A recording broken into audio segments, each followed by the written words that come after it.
Notre garçon est un soldat exceptionnel qui travaille sous les ordres de la République d'Aldomir. Il fait partie d'un peloton spécial de soldats d'élite communément appelé les fantômes. Ce groupe particulier est craint aussi bien par les soldats que par les organisations terroristes du monde entier. Après tout, ils sont considérés comme les meilleures forces spéciales, et ce n'est pas pour rien. Parmi eux se trouve notre garçon, une exception même parmi ces soldats déjà exceptionnels. Il s'appelle George Tsai. C'est littéralement une machine de guerre. Il peut calculer des chiffres sur le champ de bataille comme des chiffres sur un boulier. Son nom à lui seul fait frissonner les gens d'appréhension. C'est aussi pourquoi on lui a donné un surnom qui correspond parfaitement à sa personnalité, Monsieur Guerre. Ses exploits lui ont valu non seulement des admirateurs, mais aussi des ennemis qui le veulent mort. Et, finalement, il a rencontré son destin tragique. Il a été abattu. Maintenant, ne vous méprenez pas. Avec tous les compliments que je viens de faire à notre garçon, ce n'était pas que de l'air chaud. Il n'y a vraiment aucun ennemi né qui puisse vaincre une bête comme lui. Il a en fait été trahi par les personnes qu'il considérait autrefois comme des camarades. Il a exécuté une mission particulière avec une telle finesse qu'il a anéanti à lui seul toute la force ennemie en un temps record. Bien sûr, cela n'a pas plu à son capitaine avide, Beck, qui voulait être le centre de l'attention. Alors le pauvre a finalement été tué de sang-froid. Même en mourant, il n'arrivait pas à croire qu'il avait été trahi. L'image d'une femme en particulier, Sophia, lui a traversé l'esprit avant qu'il ne perde connaissance. Dès qu'il s'est évanoui, il a immédiatement ouvert les yeux pour ne trouver qu'un cadavre pourri prêt à faire l'amour avec lui. Mais il a écarté le cadavre pour se retrouver allongé dans un tas de cadavres qui l'entouraient. Tous ces cadavres se trouvaient à l'intérieur d'un camion à ordures qui n'a pas perdu de temps pour tout déverser par-dessus la falaise. Alors que les corps pleuvaient dans la rivière, George a réussi à saisir le rebord de la falaise et à sauver sa vie. Il a rapidement grimpé après avoir littéralement vacillé au bord de la mort. Le nombre de cadavres qu'il venait de voir déverser était stupéfiant. Les gars qui ont déversé ces corps décomposés semblaient détendus à ce sujet, comme si le fait de déverser des dizaines de cadavres en décomposition faisait partie de leur routine quotidienne. Ils étaient contents de nourrir les poissons de la baie de Tokyo avec de la nourriture supplémentaire. En parlant de Tokyo, il semble que notre garçon se soit réveillé au Japon, un endroit qui était autrefois sa patrie dans une vie passée. Pour replacer dans le contexte, George a été abattu le 6 juillet 2025 et a maintenant été réincarné dans un endroit connu sous le nom d'île du désespoir. Bien sûr, George n'a aucune idée de ce qui se passe. La dernière chose dont il se souvient, c'est d'avoir mené une mission au Moyen-Orient, mais maintenant il a été transporté dans la baie de Tokyo au Japon. Les choses ne collent pas. Et qu'est-ce que c'est que tous ces cadavres qui viennent d'être déversés juste devant ses yeux? Un peu plus tard, on le voit sprinter à travers une forêt dense dans sa tenue de clochard. Bien que cette course rapide le fasse halter fortement, comme s'il avait couru un marathon. Il semble que son corps actuel n'ait pas la durabilité et l'endurance qu'il avait autrefois. Comme par magie, son ventre commence à gargouiller, réclamant de la bouffe pour fournir à son cerveau et à ses muscles le glucose bien mérité dont il a besoin. Plus tard, il réussit à trouver du bambou qui contient suffisamment d'eau pour le maintenir hydraté pour le moment. Assis au sommet d'un grand arbre, la vue à vol d'oiseau l'aide à localiser un petit village de quelques centaines de maisons. L'appeler un bidonville au lieu d'une ville serait beaucoup plus approprié. George se promène dans les rues sales pour évaluer sa situation. D'après ce qu'il a compris, cet endroit est situé autour de la baie de Tokyo. Mais s'il y réfléchit, un bidonville dégoûtant comme celui-ci n'est pas typique du Japon. Soudain, ses yeux se posent sur quelque chose de choquant. Il regarde un miroir, se contemplant avec incrédulité. Il n'est plus la même personne qu'avant. Ce corps n'est pas le sien. Pour compliquer encore les choses, quelqu'un l'appelle de derrière, l'appelant Michio. L'instinct de survie de George se déclenche, et il saisit immédiatement la silhouette inconnue qui a osé poser une main sur son épaule sans prévenir. Puisque cette personne a l'air non armée, on peut supposer sans risque qu'elle ne représente aucune menace. Alors notre garçon lâche la prise qu'il avait sur le type. Sans oublier que cette personne inconnue pourrait être celle qui peut répondre à toutes les questions intimidantes qui assombrissent l'esprit de George. Tout d'abord, George intègre le fait que son nom est Michio dans cette vie, ou du moins c'est ce que dit cette personne inconnue. La prochaine chose à noter est que cette personne inconnue considère notre garçon comme son ami. Mon gars se calme, s'excuse pour le comportement brutal qu'il vient de montrer, et tend la main pour aider son ami à se relever. L'ami est soulagé de voir notre garçon aller bien, surtout depuis qu'il a pris une raclée brutale récemment. Bien sûr, Michio ne se souvient pas d'avoir été confronté à des situations aussi désagréables. L'ami mentionne le nom du bâtard derrière leur misère, Zeja. Avant que l'ami ne puisse en dire plus, la racine de la terreur arrive juste derrière eux comme si elle était invoquée par leur terrible destin. Mes sens de détection de salaud me crient que ce type est votre gorille costaud moyen qui pense qu'il est le personnage principal. Ce bâtard a entendu le type aux cheveux violets mentionner son nom, et il n'est pas content que ces deux-là aient osé le dire sans utiliser les titres honorifiques appropriés. Comment ces simples mineurs osent-ils faire preuve d'une telle insolence? Ils doivent être punis. Ce gorille serre le poing et lance un coup de poing dévastateur directement sur le visage du pauvre type, qui n'a même pas pris la peine d'esquiver. L'impact l'envoie glisser vers l'arrière. Même si le bâtard a canalisé toute sa frustration dans ce seul coup de poing, Il semble toujours insatisfait et veut évacuer davantage sa colère refoulée. Il attrape le pauvre type par les cheveux et lui rappelle les règles, des règles qui ne favorisent que ce bâtard. Et si quelqu'un s'y oppose, il ne se verra accorder qu'une place dans la tombe.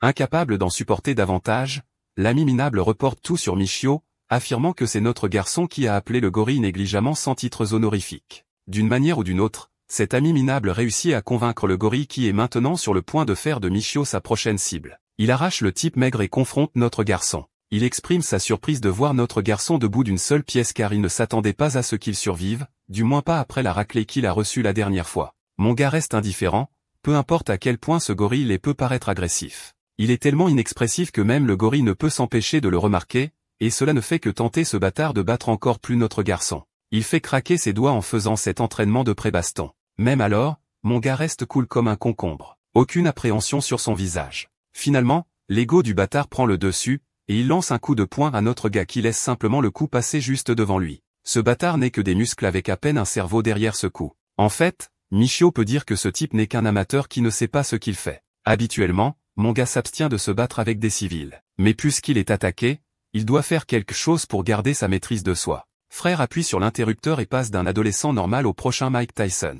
Tout d'abord, il se baisse précisément et laisse le coup de poing des gros volets au-dessus de sa tête, puis enchaîne avec sa propre attaque. C'est un coup dévastateur qui brouille vraiment le cerveau du bâtard. Bien qu'il ait peut-être survécu physiquement, mentalement, son ego est meurtri au-delà de toute réparation. La seule raison pour laquelle ce bâtard n'a pas eu la tête qui a explosé, c'est parce que le corps dans lequel se trouve notre garçon n'a pas beaucoup de force physique, mais ce n'est pas une raison suffisante pour que notre garçon recule. Il charge droit sur le bâtard. Tout d'abord, il glisse vers la gauche du gros pour éviter le coup entrant, puis plante ses pieds et atterrit un coup d'épaule dévastateur directement sur ce grand visage difficile à manquer. Des éclats de dents cassées volent partout, et du sang jaillit de sa bouche. Le porc a enfin un retour à la réalité. Ce n'est pas le personnage principal après tout. Ce n'est que la bande-annonce, et Michio est plus que disposé à livrer le reste du film si ce bâtard le veut désespérément. Sinon, alors le gros peut partir. Se chamailler avec des amateurs n'est pas son style. Avec ces mots blessants, Michio tourne les talons en pensant que le combat est terminé. Mais nous savons tous que ce gros cliché n'est pas censé ça le tour. Il sort un couteau, un putain de couteau sur un adolescent qui n'est même pas son égal. Ça fait de ce salaud un enfoiré puissance 100.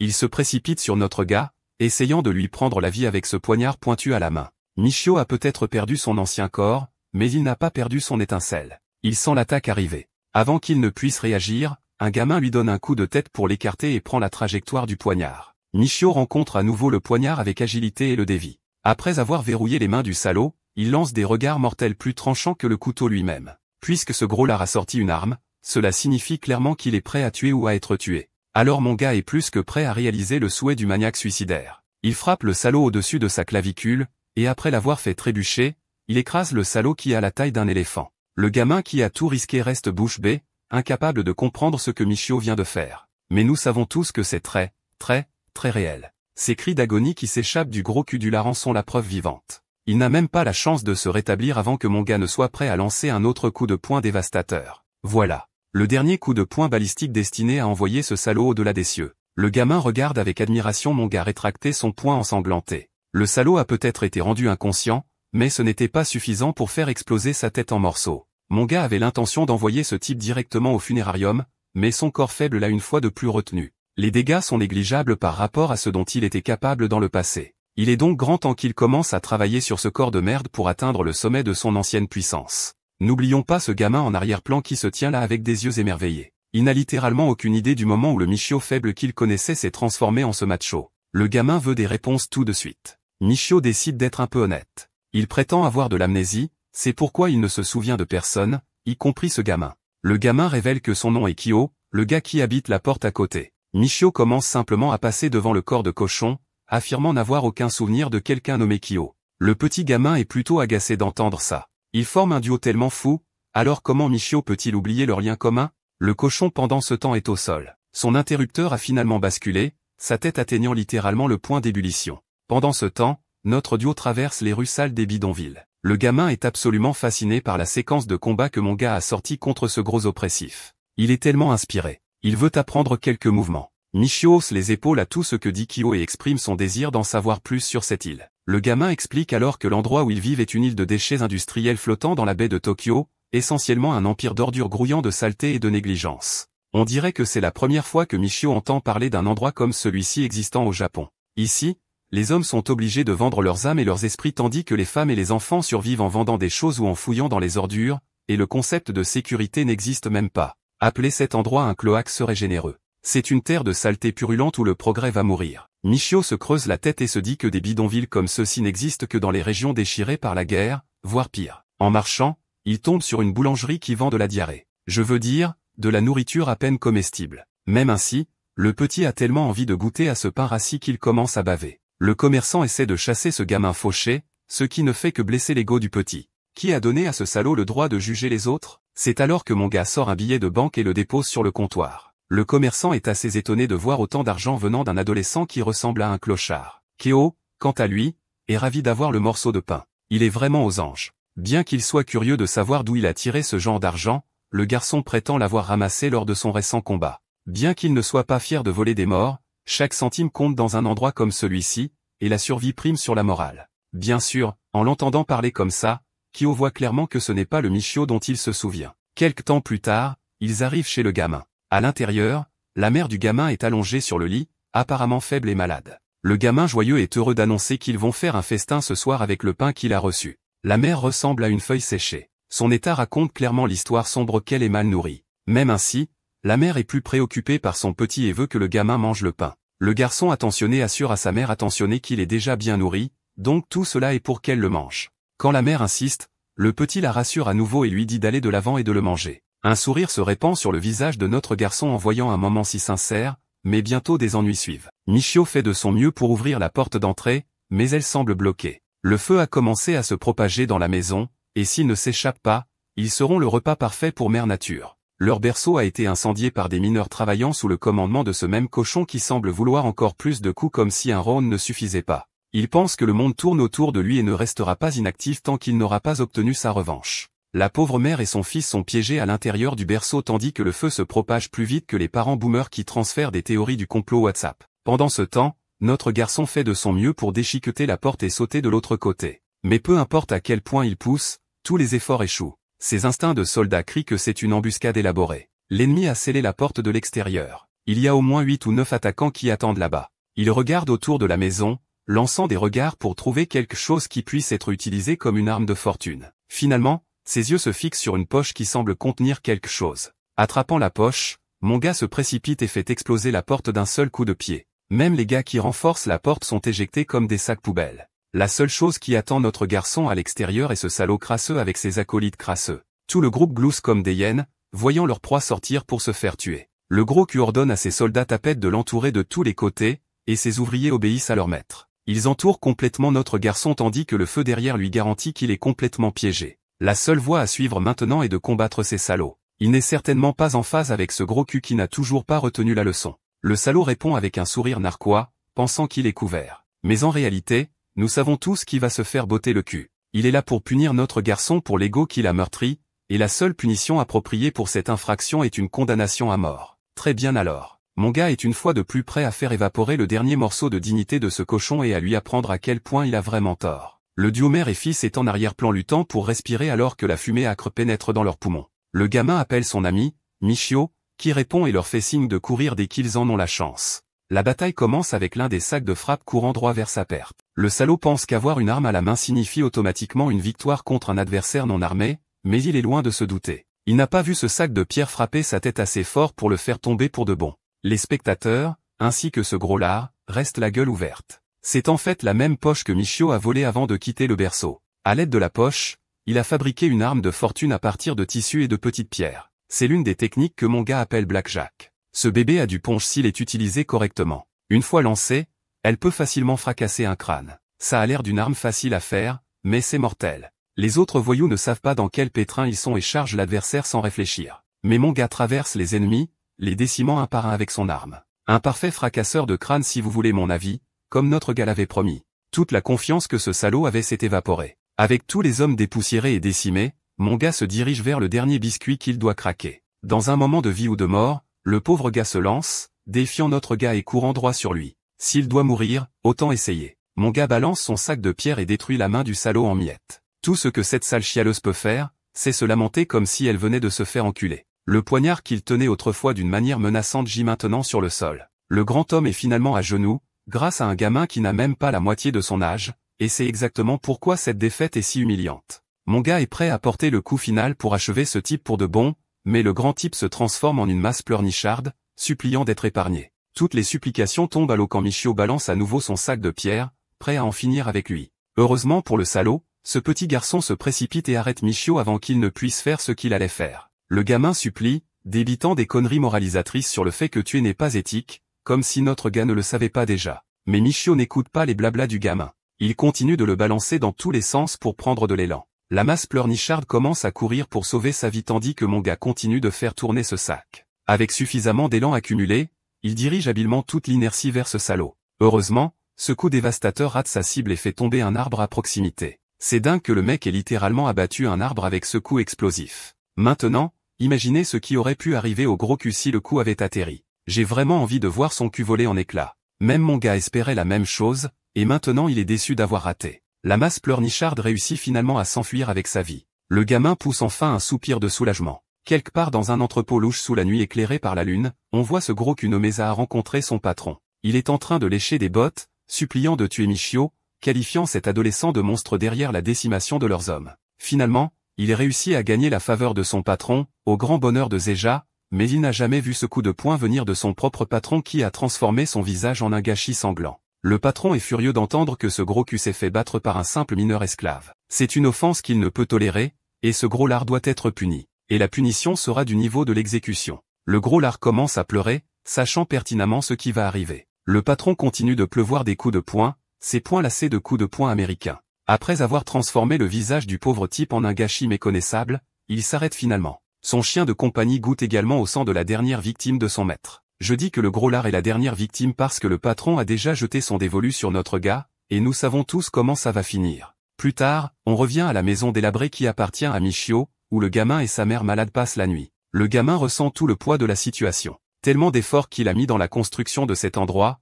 et maintenant c'est à l'eau. Il se sent impuissant, ignorant ce qu'il faut faire dans cette situation désespérée. La mère malade ne veut pas être un fardeau en restant dans la bicoque de Michio, mais le garçon est plutôt cool avec ça. Après tout, c'est un accord, ce n'est pas comme s'il leur rendait service avec un cœur fondant. Il lui donne des infos sur l'île, comment elle fonctionne, où sont stockées la nourriture et les autres fournitures, toute autre information clé qui pourrait s'avérer utile contre les salauds qui dirigent cet endroit. Il veut tout savoir, même le plus petit détail. Kyo, pendant ce temps, en a marre de l'expression indifférente et du ton sans âme que Michio arbore ces derniers temps. Le couvercle du gamin est complètement retourné. Mon gars, d'un autre côté, pense que ce n'est pas comme ça que Kyo devrait se comporter envers un parfait inconnu. Kyo comprend que son ami a perdu la mémoire, mais ne comprend pas comment toute sa personnalité a changé. Y a-t-il un bug dans la matrice? Intérieurement, Michio est en phase avec ce que dit ce gamin. Dans sa vie précédente, il était un soldat abattu par ses propres alliés. Il est sûr qu'un supérieur était derrière son assassinat, probablement le capitaine Beck. Avec tout ce qui s'est passé, il n'est pas prêt à rester inactif dans cet taudis. Il s'échappera de ce trou à ordures à coup sûr et se vengera de chacun des traîtres qui l'ont tué. Le matin, on peut le voir faire ses exercices habituels de renforcement du corps pour retrouver un peu de sa force d'antan. Il commence par des équilibres sur les mains puis passe à des pompes verticales, en s'assurant que ses bras et son tronc travaillent suffisamment. Il doit ramener son ancien corps s'il veut vraiment survivre ici. Alors qu'il suit sa routine matinale, quelqu'un arrive en sprintant vers lui. Il s'avère que c'est le même gars qu'avant, celui qui a littéralement jeté notre gars sous le bus. Maintenant, ce garçon est ici pour rappeler à Michio leur quart de travail dans les mines. S'ils sont en retard, seules des pénalités les attendent. Mon gars ne s'attarde pas sur les événements passés, comme la façon dont ce fou furieux l'a trahi sur le coup et décide de visiter les mines. Il pourrait y recueillir de bonnes informations. Dans les mines souterraines, tous les mineurs se tiennent en double file sous le commandement de leur patron. Parmi eux se trouve notre garçon et quelques-uns de ces voyous qu'il a bien battus hier. Il commence à trembler quand il repère notre garçon et l'équipe. Michio ne tarde pas à reconnaître qui sont ces gars. Le patron hurle finalement avec une annonce urgente. Zeja, superviseur en charge de l'équipe G, est mort. Cette nouvelle frappe comme un train de marchandises, choquant tout le monde, en particulier les anciens laquais de Zeya. Avec Zeya hors du chemin, le patron nomme le numéro 8 comme nouveau chef de l'équipe G, le même gars qui a trahi notre garçon. Bien sûr, cette mauviette a du mal à digérer le fait qu'il prenne maintenant la place du gars qu'il craignait le plus. À propos de la mine, les mineurs esclaves sont contraints d'effectuer un travail physique de 7 heures du matin à 11 heures du soir. Ils travaillent au fond des tunnels dans des conditions difficiles. Le lieu de travail brutal et impitoyable cause de nombreux problèmes de santé, en particulier pour les personnes dans la quarantaine. il est difficile pour eux de suivre le rythme. Donc, le plus souvent, ils sont pénalisés pour avoir travaillé lentement ou simplement pour avoir pris une pause impromptue. Dans tous les cas, vous gagnez une raclée. Heureusement, cette fois, ils ont le numéro 8 comme superviseur de chantier, un type pleurnichard et méfiant, mais au grand cœur. Son nom est Masa, et il encourage suffisamment ses collègues pour leur remonter le moral. Il ne soutient pas seulement un coéquipier, mais rend visite à tout le monde, offrant des mots d'encouragement. On dirait que ce type n'est pas si mauvais après tout. Même Michio est heureux de voir ça. Sorti de nulle part, le patron du camp minier commence à crier sur les ouvriers. Il repousse agressivement Masa et s'avance. Tout ce qui l'intéresse, c'est qu'il déteste les gens qui agissent en douceur et qui sont tout doux. C'est un endroit où seuls les vrais hommes sont nécessaires. Juste au moment où le pauvre mineur est sur le point de recevoir une raclée inutile, mon gars jette sa pioche juste au pied du salaud et fait semblant que sa main a glissé. Il s'excuse immédiatement, bien qu'agressivement. Pas que ces excuses suffisent à satisfaire le salaud enragé qui devient arrogant juste parce qu'il a obtenu un poste de haut niveau. Alors qu'il est prêt à en découdre avec notre garçon, le grand chef lui-même arrive, au grand désarroi de ce salaud. Le patron a tout entendu et veut que son laquais se batte plutôt contre le grand type. Au fait, son nom est Kusanagi. Tout le monde dans la mine panique en voyant le grand chef se pointer. Le type arrogant qui terrorisait autrefois tous les ouvriers se sent maintenant terrorisé lui-même. Il n'oserait jamais combattre son maître. Déçu, Kusanagi serre le poing et lance un coup de poing dévastateur à la tête de son laquais. Les autres perdent la tête, tandis que Michio prend note des compétences de cet homme. Kusanagi cible précisément les points de pression et met son adversaire KO. Avec le larbin au sol, le bâtard est prêt à se battre contre le prochain. Comme la seule raison pour laquelle il est venu ici était de se battre contre notre gars, il saisit cette chance et essaie d'entraîner Michio dans un duel. Mais Michio a une règle stricte contre les combats sans raison. Bien sûr, Kusanagi ne recule pas avant d'avoir échangé quelques coups de poing avec notre gars. Alors le bâtard se jette sur Michio, qui en réponse se met rapidement en position, prêt à se battre à si court terme. Le brute blonde avait l'intention d'éliminer le rat qui avait tabassé son subordonné. En réponse, notre gars lève rapidement les mains pour se protéger. Kusanagi, en se jetant, déclenche une rafale de coups, martelant les défenses de Michio. Chaque attaque est lourde, énergique et difficile à contrer. Même ceux qui regardent, comme Masa et son groupe, sont pleinement convaincus que Kusanagi le tuera à ce rythme. Michio lui-même se sent complètement dépassé sans aucune chance de riposter. Il se calme et essaie de trouver une ouverture. Il ne peut s'empêcher d'admettre la capacité de combat professionnel de son adversaire qui exécute les meilleurs coups de poing possibles. Malgré son exécution parfaite, aucun humain ne peut maintenir ses attaques parfaites.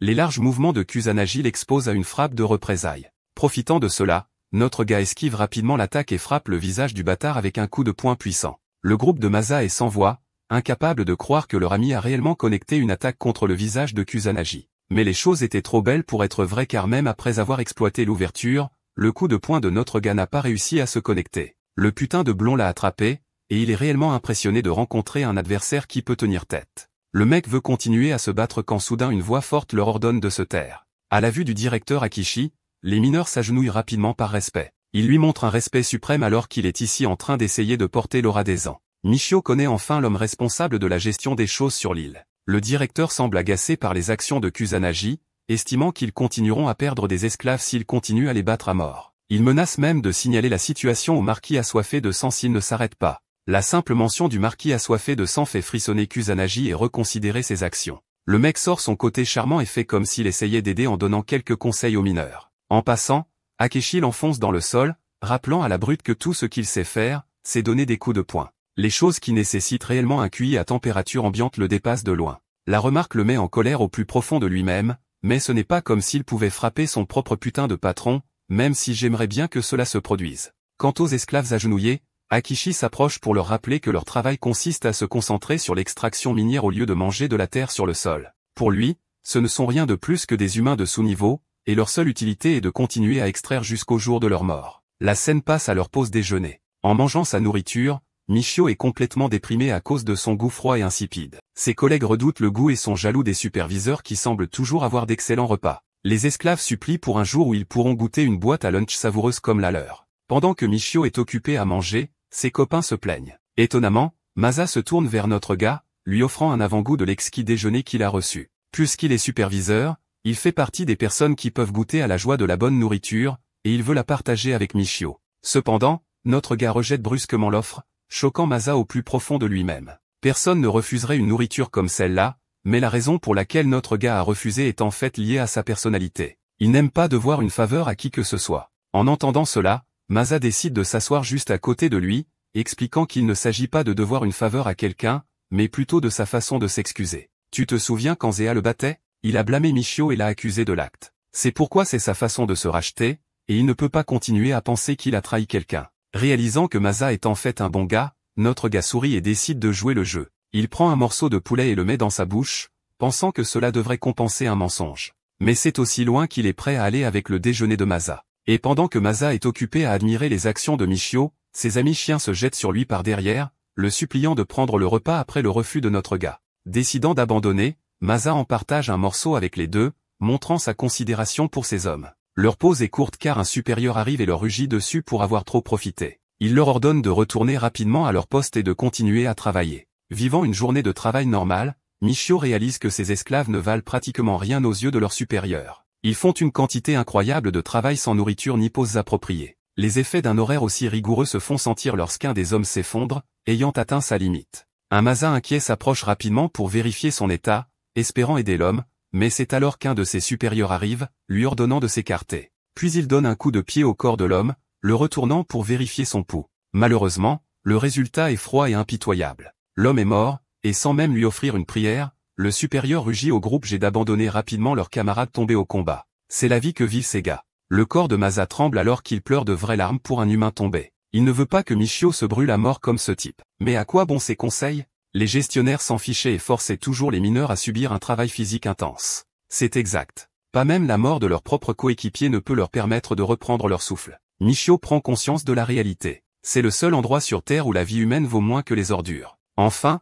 la journée atroce se termine avec le responsable qui sonne la cloche. Masa peut à peine maintenir son propre corps ensemble et célèbre la vue de l'achèvement. Michio, d'un autre côté, semble impassible, comme s'il n'était même pas encore allé travailler. Le mec est littéralement construit différemment. Il dit à son ami qu'il a l'habitude de ressentir ce genre de tension physique, donc ça ne le dérange pas. Mais Masa ne peut pas le croire, commençant à se demander si Michi est même humain à ce stade. Le responsable leur hurle dessus pour qu'ils arrêtent leur conversation inutile. Au fait, à la fin de chaque journée, les travailleurs sont obligés de se déshabiller. Et dans leur état nu et épuisé, on leur dit de monter à l'étage sans s'arrêter. Le responsable les pousse au-delà de leur confort et s'assure qu'il n'y ait aucune sorte de vol en inspectant leur corps. Au fait, cela signifie également vérifier leurs fesses car apparemment un voleur est prêt à aller aussi loin. L'inspection terminée, ils sont ramenés à la surface. Ici, le groupe G9 est stationné pour être payé. Pour une journée de travail, ils sont payés une misérable somme de 1000 yens, 16 heures atroces pour seulement cela. Mais pour les esclaves, ce salaire,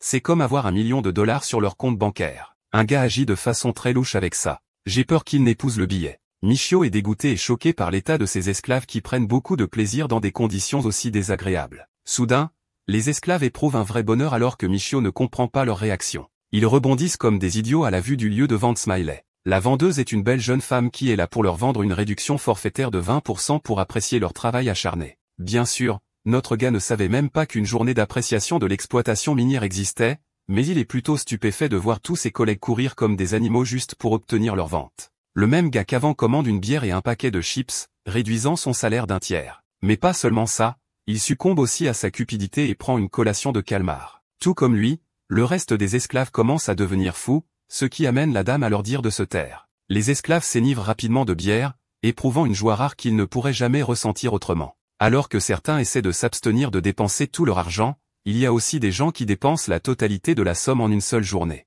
En voyant ces gens se réjouir de plaisirs éphémères et gaspiller tout leur argent, Michio remet en question leur comportement. Bien qu'ils aient été traités comme de la merde il y a un instant, ces mêmes esclaves se sentent soudainement au sommet du monde. Masa arrive et regrette d'être envieux des autres, tandis que notre garçon apprend qu'il ne dépense rien du tout. Même s'il veut aussi connaître le bonheur comme ses collègues, Masa se concentre sur un objectif précis. Il va acheter le pass Pariso, et cela nécessite de sérieuses économies. Intrigué, Michio lui demande rapidement des informations sur le pass. Masa réalise que son ami ici présent a vite oublié ce qui leur avait été promis le jour de leur arrivée sur l'île. À l'époque, ils étaient considérés comme des esclaves qui seraient forcés de travailler un nombre d'heures obscènes et seraient traités plus mal que des animaux. En même temps, on leur a donné une dernière lueur d'espoir. Si l'un des esclaves parvenait à économiser 1 million de yens, il aurait la possibilité d'acheter le pass Pariso, lui accordant une liberté permanente de l'île. À l'époque, tout le monde avait promis d'économiser son argent pour s'échapper de l'île. Ouais. Le même type à lunettes qui convoitait sa facture rugissait le plus fort à l'époque. Et maintenant,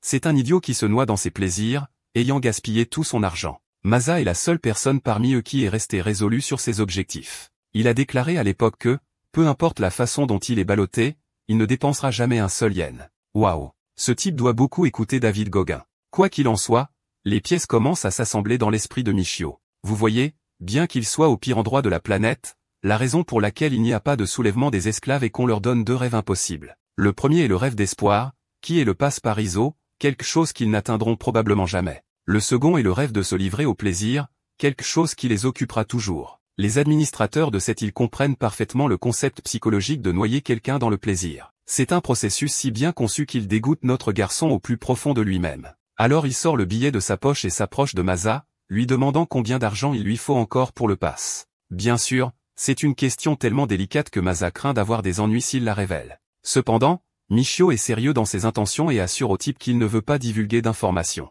En fait, il cède son propre salaire à la cause de Masa, croyant qu'un type comme lui pourrait au moins s'échapper. Dans la scène suivante, nous découvrons que les économies incroyables de Masa ne sont qu'à 60 000 yens de ses objectifs. Maintenant, en ajoutant le fait que ses économies seront doublées à partir de maintenant, Michio estime que Masa pourra acheter le pass par réseau dans 30 jours. Même s'il apprécie le geste, l'ami de Michio n'a aucune idée de pourquoi quelqu'un est prêt à aller aussi loin pour lui. Notre garçon lui assure de ne pas s'inquiéter car il le fait aussi pour son propre bien. Mais plus important encore, il vérifie la situation de l'océan et demande s'il y a des quais pour les bateaux dans les environs. Masa agite son bras et invite Michio à jeter un bon coup d'œil par lui-même. Il n'y a vraiment rien qui puisse les aider car l'île est entourée de falaises. En même temps, Michio est intrigué par l'exploration et essaie de descendre pour jeter un coup d'œil de plus près. Son ami se précipite pour l'avertir que tenter de quitter l'île est une infraction grave. Curieusement, notre garçon refuse de croire qu'il existe encore des lois régissant une île infernale comme celle-ci. Alors qu'il descend, Michio entend un son soudain. Il regarde autour de lui jusqu'à ce qu'il aperçoive enfin la pire chose imaginable. C'est un drone armé,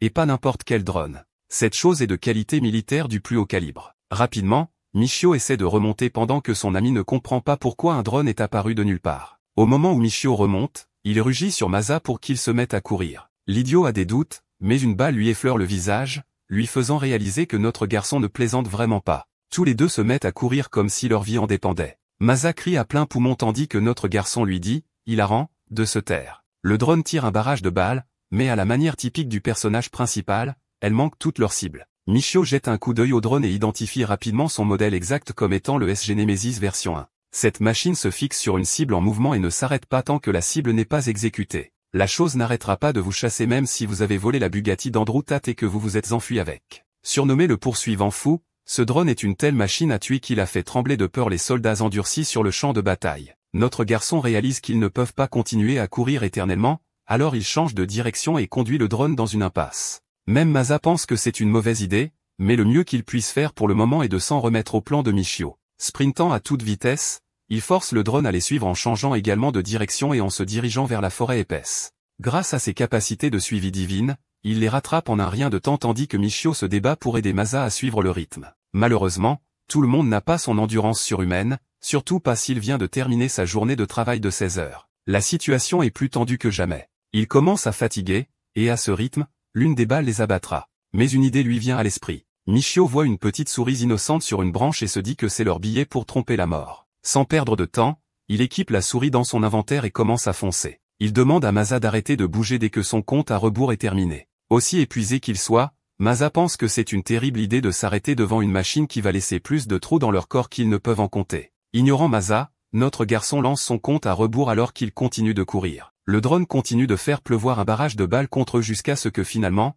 notre garçon signale la fin de son compte à rebours. Confie tout à cette seule opportunité, Michio serre la souris dans sa main, s'excusant pour ce qu'il est sur le point de faire. Puis il jette le pauvre petit gars contre le drone, le forçant à réévaluer l'emplacement de sa cible. Le drone s'ajuste rapidement et repère la souris qui s'échappe. Verrouillant sa cible, il envoie un essaim de balles qui se traduisent inévitablement par la mort de la créature. F dans le chat pour notre soldat tombé. Mais grâce à cette fenêtre d'opportunité, Michio et Masa ont réussi à échapper à une rencontre avec la mort. Le drone est toujours là, d'ailleurs. C'est juste qu'ils doivent attendre la fin de sa phase de détection. Le drone fait de son mieux pour regarder autour de lui afin de retrouver sa cible, allant même jusqu'à se placer juste devant le visage de Masa pour détecter le moindre de ses mouvements. Michio, de son côté, est tellement silencieux que son corps refuse de bouger d'un seul muscle. Le seul problème est la sueur qui coule sur son visage. Heureusement, son bruit est si insignifiant que le drone ne le détecte pas. En fait, il change de direction et considère l'exécution comme terminée. Et c'est ainsi que Masa et Michio ont survécu à la colère du poursuivant fou. C'était une course serrée, et notre garçon le sait aussi. Il aide son ami et explique que la machine à tuer à laquelle ils étaient confrontés est un drone développé par l'armée Adlamir. Son seul but est de tuer sans pitié, et le meurtre est si impitoyable qu'il ne parvient pas à différencier les alliés des ennemis. Le modèle était considéré comme défectueux et brutal, à tel point qu'il n'a plus jamais été utilisé à la guerre. Masa est vraiment choqué à l'idée d'utiliser un tel drone sur le champ de bataille. Ça semble horrible. Quant à notre garçon, il est perdu dans ses pensées, ne sachant pas pourquoi une machine à tuer impitoyable est utilisée sur cette île, surtout quand le drone était considéré comme si dangereux qu'il était interdit de vente à d'autres pays. Cette île recèle plus de mystère qu'il ne le pensait, soulevant la question de savoir si l'armée Aldomir y est d'une manière ou d'une autre liée. Après une rencontre mortelle avec les drones, Michio rentre enfin chez lui. Immédiatement, le petit garçon est heureux de le voir vivant. Il semble inquiet que Michio ait mis du temps à revenir, mais la mère du garçon lui rappelle qu'il devrait se concentrer sur l'accueil de leur ami correctement. Un Michio intrigué s'approche pour voir ce qui se prépare et découvre qu'il s'agit d'un ragoût spécial sur lequel Kyo travaille.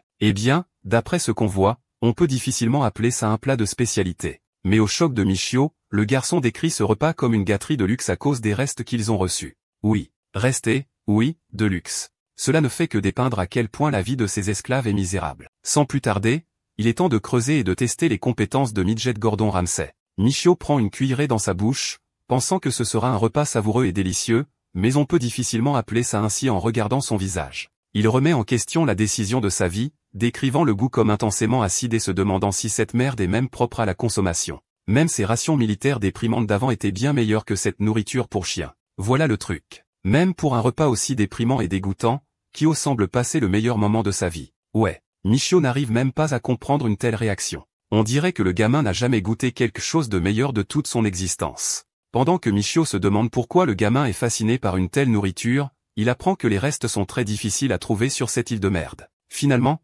Kyo a dû manger encore pire en grandissant, alors ça lui semble être le paradis. Alors que le garçon dévore des vers de terre comme s'il s'agissait de nouilles savoureuses, sa mère a l'air inquiète. Elle ne peut même pas regarder son enfant, et Michio le remarque. Avec la plus grande merveille et excitation du monde, le petit garçon se réjouit à la vue d'un minuscule morceau de viande parmi les restes. Pour les esclaves et les habitants de cette île, trouver un morceau de viande, c'est comme gagner à la loterie. Le gamin le ramasse avec joie et, une fois le repas terminé, il se tourne vers notre garçon avec une paume ouverte. Confus, Michio n'a aucune idée de ce qu'il est censé lui donner. Avec une expression agacée, le garçon crie qu'il mérite l'argent de la nourriture pour leur avoir préparé un bon repas. Malheureusement, le seul salaire que Michio a gagné a été rapidement remis à l'autre type, il n'a donc rien à donner. Le pauvre Kyo est dévasté d'apprendre que notre garçon a remis son argent à un type complètement au hasard. Les choses empirent quand Kyo apprend qu'il va devoir continuer à verser son salaire quotidien à Masa à partir de maintenant. Le gamin est tellement choqué qu'il finit par renverser son précieux bol de ragoût, en blâmant notre garçon qui prie probablement Dieu pour ne pas avoir une crise cardiaque après avoir mangé ce tas de merde. Quoi qu'il en soit,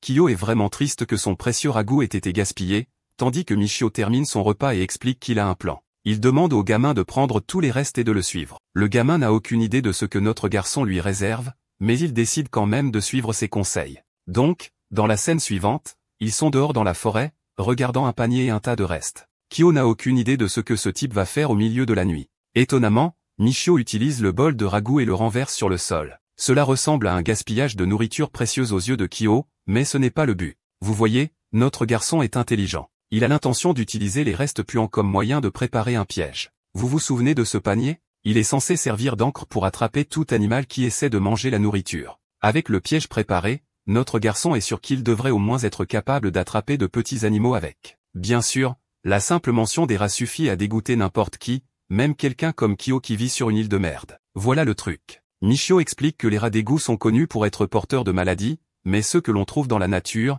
c'est une toute autre histoire. Ils sont une excellente source de protéines à utiliser en cas de besoin. De plus, il est tout à fait d'accord pour attraper autre chose si Kyo n'est pas intéressé à manger des rats. Michio invite le gamin à faire une plus longue promenade. Un certain temps passe et la curiosité du gamin commence à le déranger. Il se demande s'il prévoit de poser d'autres pièges pour attraper des proies. Pour Kyo, cela n'a aucun sens de poser des pièges dans les parties les plus épaisses de la forêt. Cependant, le soldat endurci comprend l'importance de ces forêts envahies par la végétation. Vous voyez, les animaux se sentent généralement beaucoup plus en sécurité dans les endroits où ils peuvent trouver une couverture facile. En parlant de ça, les yeux de Kyo sont stupéfaits lorsqu'il aperçoit le piège de Michio. Grâce à un simple piège à appât, il a attrapé un oiseau. Avec ce petit gars en vue, Michio pense qu'ils en ont assez pour leur offrir un bon dîner ce soir. Les yeux de Kyo rayonnent de joie lorsqu'il est d'accord avec la suggestion de Michio. Changeons de point de vue et voyons ce qui se passe dans le bâtiment administratif du site minier. En évaluant leur production, Akechi apprend qu'ils ont produit près de 650 tonnes de minerais.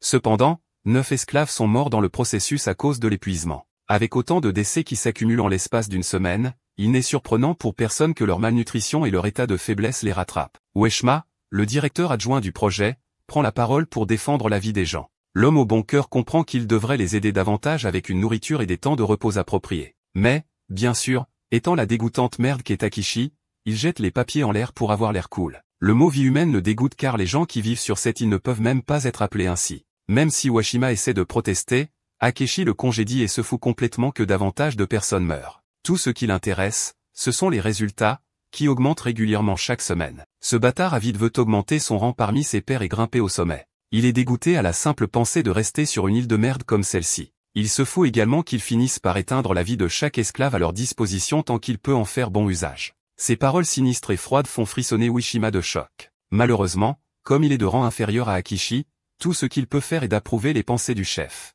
En discutant du point suivant, il apparaît que le total des salaires pour la semaine s'est élevé à environ 2 800 000,0 yens. Le total des marchandises s'élevait à environ 2 500 000,0 et leur taux de récupération actuel semble être proche de 90%. Pour simplifier les choses pour ceux qui regardent, ces clowns ont récupéré presque tout leur argent dépensé en salaire. Vous vous souvenez des imbéciles ivres qui ont profité d'un festin de plaisir et ont dépensé tout leur argent? Ouais. C'est en fait un piège tendu pour éteindre tout leur salaire et les réinvestir. Akechi pense que ces minables sont comparables à des animaux qui sont pris dans un simple piège sans aucune réflexion. Le directeur demande s'il y a des rapports inhabituels et apprend qu'un esclave semble économiser de l'argent pour le Parezo Pass promis. Bien sûr, la simple mention d'un tel imbécile fait rire tout le service comme des clowns car il pense qu'il est impossible d'économiser 1 million de yens avec une telle stratégie. En même temps, Akechi est intrigué par la mention de cet esclave et veut enquêter sur lui. Le jour suivant, Masa se présente à la porte de Michio en lui demandant de sortir. Mais il semble que notre garçon soit déjà dehors et l'appelle derrière l'abri. Masa jette un coup d'œil curieux, mais il n'en croit pas ses yeux. Michio s'entraîne ici pour combattre Goku. Cet homme a l'air super musclé même sur une île où il vous donne à peine de la nourriture pour survivre. Sans interrompre son entraînement, il demande ce que Masa lui veut. Complètement stupéfait par ce qu'il fait, Masa explique qu'il est en fait venu ici pour qu'ils puissent aller travailler ensemble, mais il est à court de mots en ce moment. Michio arrête son entraînement et explique qu'il essaie de renforcer son corps faible. Après tout, s'il veut atteindre ses objectifs, il doit certainement avoir la force de rattraper son niveau précédent afin de pouvoir tuer les salauds qui l'ont trahi. Bien sûr, Masa ne sait rien de la vie passée de Michio et pense simplement que notre garçon est un bizarre qui s'entraîne juste avant une journée de travail infernale. En entendant leur bavardage, Kyo sort également. Il vient de se réveiller et jette un coup d'œil à l'homme devant lui. Masa se présente rapidement comme le collègue de Michio sur le site minier. Malheureusement, le nom Masa énerve le petit gamin car Michio lui a remis tout son argent. Kyo exige que ses salaires soient restitués immédiatement, déclarant qu'ils allaient utiliser cet argent pour acheter de la nourriture. Le pauvre gamin exprime sa misère car ils n'ont jamais assez d'argent pour se remplir le ventre. L'expression de Kyo fait remonter des souvenirs dans la tête de Masa, se souvenant d'une époque où sa petite sœur YI avait faim. Masa cuisinait pour elle et prenait soin d'elle, et la petite fille aimait les plats de son frère aîné. Le souvenir de lui faisant des biscottes pour YI, la joie qu'il ressentait en les faisant. Masa veut revivre tout ça. Alors il s'agenouille devant Kyo et s'excuse d'avoir pris l'argent de Michio. Remarquez qu'il ne gronde pas un enfant ou n'essaie pas d'expliquer en des termes que seuls les adultes comprendraient. C'est ce qu'on appelle l'intelligence émotionnelle. Pour colorer une nouvelle expérience pour Kyo, il dit au garçon qu'il apportera un cadeau la prochaine fois afin qu'il puisse oublier ce moment. Bien qu'un peu frustré, Kyo accepte volontiers le cadeau tant qu'il vaut une bonne somme d'argent. Pendant qu'il rigole, notre garçon met sa chemise pour accueillir la journée de travail infernale à venir. Dans la scène suivante, ils sont dans les mines. Les esclaves travaillent de façon inhumaine, ce qui amène certains d'entre eux au bord de l'épuisement. En fait, Masa remarque l'état périlleux de Eda et signale à son autre ami Ishizuka de couvrir sa position. Ishizuka se précipite vers le sac lourd de Eda. Il insiste pour faire sa part de travail pendant qu'il peut se reposer. La qualité de leadership impressionnante de Masa est même remarquée par le directeur lui-même. Les travailleurs sont stupéfaits, incapables de croire qu'Akechi lui-même soit venu à leur rencontre. Le directeur est sincèrement impressionné par la préoccupation de Masa pour le bien-être de ses collègues. Les rumeurs sur ses compétences semblent être vraies. Pendant ce temps, Masa se demande comment un simple insecte comme lui a soudainement intéressé le directeur. Akechi explique que la capacité de Masa à générer un rendement de haute qualité pour son équipe, en gérant toujours correctement sans violence, a été remarquée par le groupe administratif. Le gars tremble de choc avant de s'incliner pour remercier le directeur de ses aimables paroles. Akechi sourit. Quelque chose me dit que son sale esprit mijote quelque chose. Le directeur dit à Masa qu'il est en fait venu pour donner au jeune homme une prime spéciale pour avoir fait preuve d'une telle compétence. Être récompensé pour son dur labeur est rare chez les travailleurs, donc Masa est sincèrement pris au dépourvu, tandis qu'Akeshi croit qu'une récompense pourrait stimuler sa motivation à travailler. À l'arrière-plan, Uoshima semble dégoûté pour une raison quelconque, signalant que quelque chose de terrible est sur le point de se produire. Même notre garçon, Michio, observe attentivement la scène qui se déroule.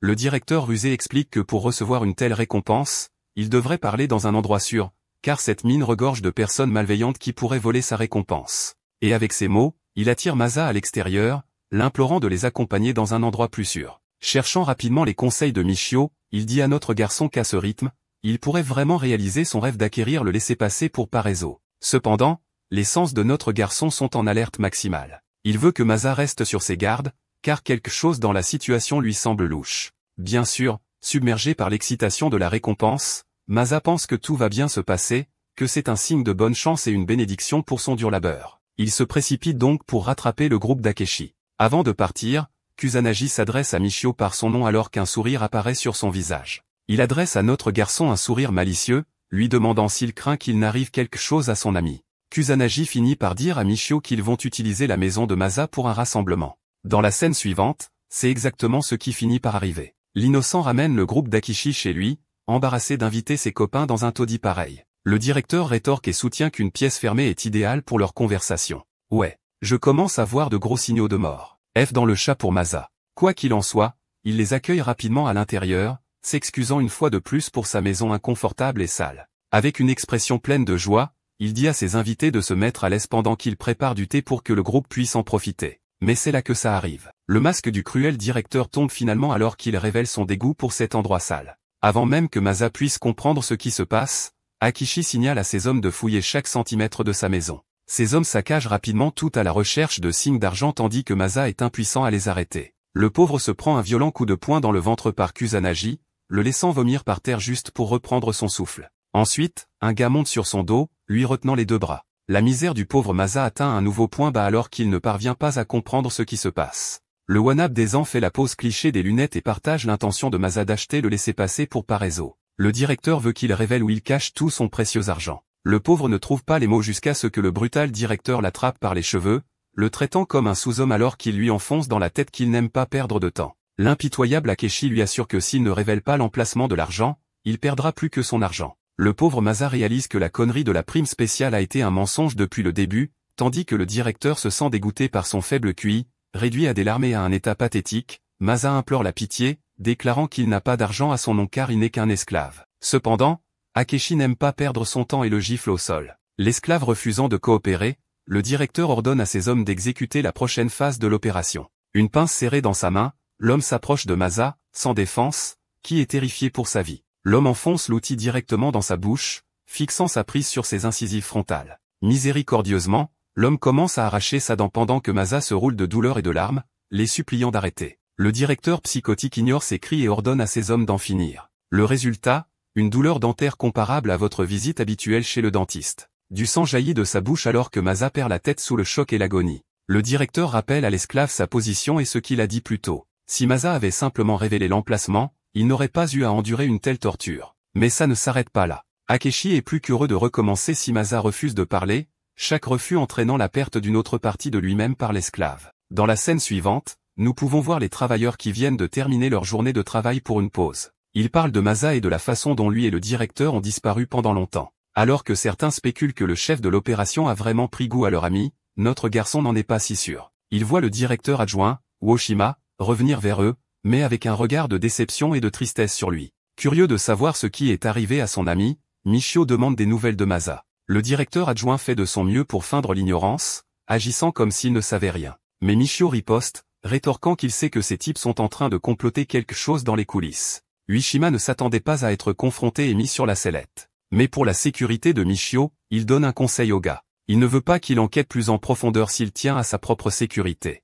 Le conseil frustre notre garçon, mais malheureusement, il n'y a pas grand-chose qu'il puisse faire dans cette situation. Ainsi, dans la scène suivante, nous réalisons que la torture brutale de Masa n'est toujours pas terminée. Non, il a perdu la plupart de ses dents et ne peut même pas dire un mot sans gémir de douleur. Le voyant se rouler dans la saleté, Akeshi conseille à l'esclave d'arrêter de résister, sinon il ne pourra plus jamais manger comme avant. Articulant le peu de mots qu'il peut dans son état pathétique, Masa rugit une fois de plus. Il n'a pas d'argent, il ne peut donc rien dire. Son attitude persistante énerve encore plus le directeur, le forçant à prolonger la torture. Masa perd encore une dent, mais voici la partie absolument terrifiante. Cette fois, ses ravisseurs enfoncent la même dent pointue dans ses gencives, provoquant une douleur brûlante. Après avoir replacé la dent à sa place, Akechi sourit. Le salaud pense probablement qu'il est gentil aussi. Les méthodes de torture du directeur semblent claires. Il va s'assurer que l'esclave perde toutes ses dents, puis il va faire replanter ses hommes à l'intérieur. Ce psychopathe chante sur l'air de l'extraction et de la réimplantation alors que Masa continue de perdre ses dents avant d'être repoussé de manière atroce.